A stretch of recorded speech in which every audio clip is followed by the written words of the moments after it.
For the player who really hates shields, we've got you covered.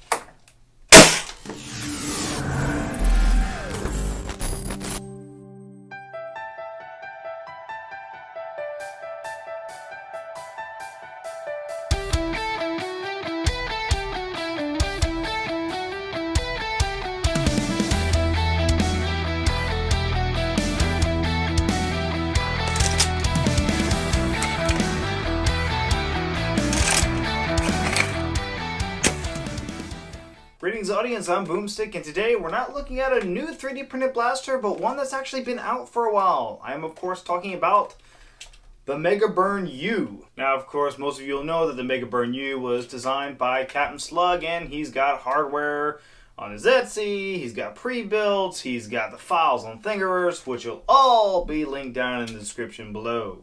And while the original MEGABurn came out quite some time ago, I wanted to talk about the MEGABurn U. For one, I wanted to show off the new build I did using a MEGABurn U that I was bought off a friend. And for another, I don't really hear many people talking about the MEGABurn U.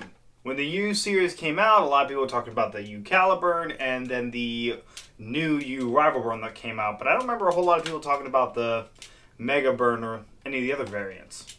And for my thoughts on the U variants as a whole, basically what it comes down to is you're sacrificing aesthetics for stability. Because one of the complaints about the Caliburn is how much it flexes. There is no flexing going on here. However, you have these giant aluminum rails going all the way across your blaster on both sides.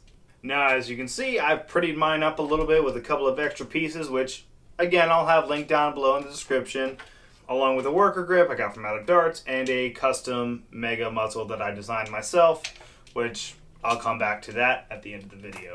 This MEGABurn U also features some remixed nameplates that I designed, and through changing the filament mid-print, I was able to get these snazzy Boomstick style nameplates, which I love how they came out. There's also a couple of special hardware pieces about my MEGABurn U, one of which being the Tooth and Nail kit by Drac, which I've had sitting around for a while, ever since my original Caliburn way back when.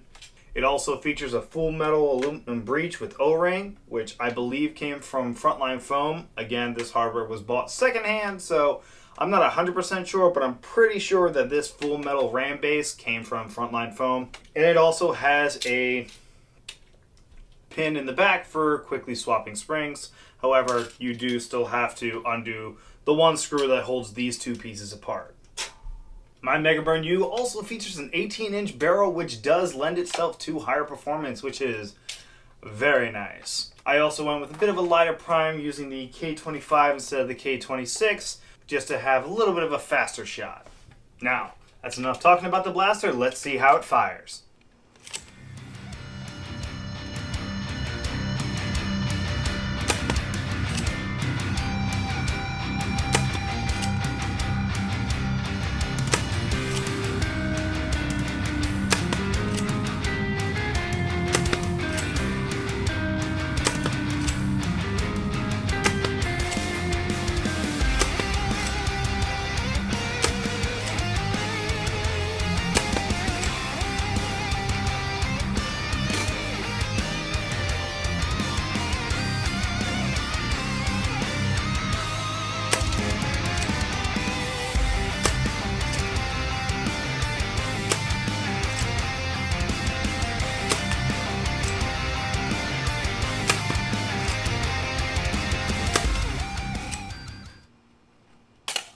Now, as you've seen from the firing demo, it works beautifully. I'm getting right around 160 FPS, which is rather high for a Mega Blaster. I know some people are actually getting higher, which is also very impressive.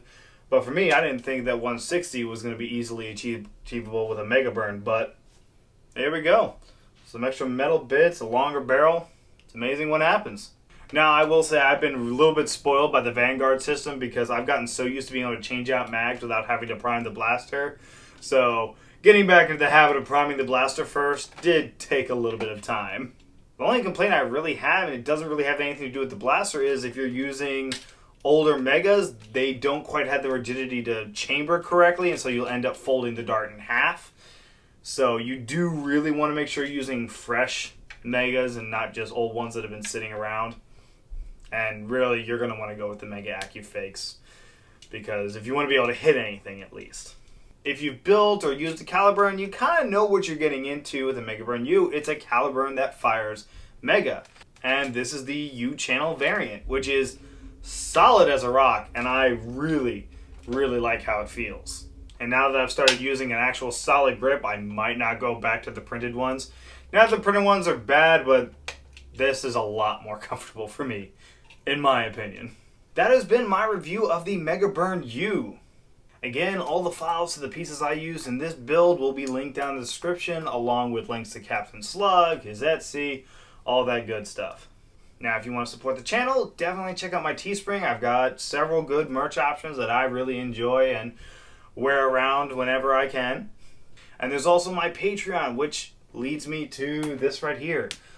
All of my files that I made, little stuff here and there, like if you remember my Knockout Magpul or the Ballistic Ball inline clip that I'm working on, that's all going to be through my Patreon, through one of the tiers on there. So definitely give that a check out as well if you're interested in any of the things I've designed. They're the things I've tinkered around with Tinkercad anyway. But if you don't want to do that, as always, I appreciate a good like on the video, subscribe, leave a comment, let me know what you think of the MEGABurn and really the whole use of Mega Darts in general. Do they have specialties? Do they not? Do you have different FPS caps? It's all very fascinating to me as someone who runs games. Once again, thank you all for watching. I'll see you in the next video, and until then, boomstick out.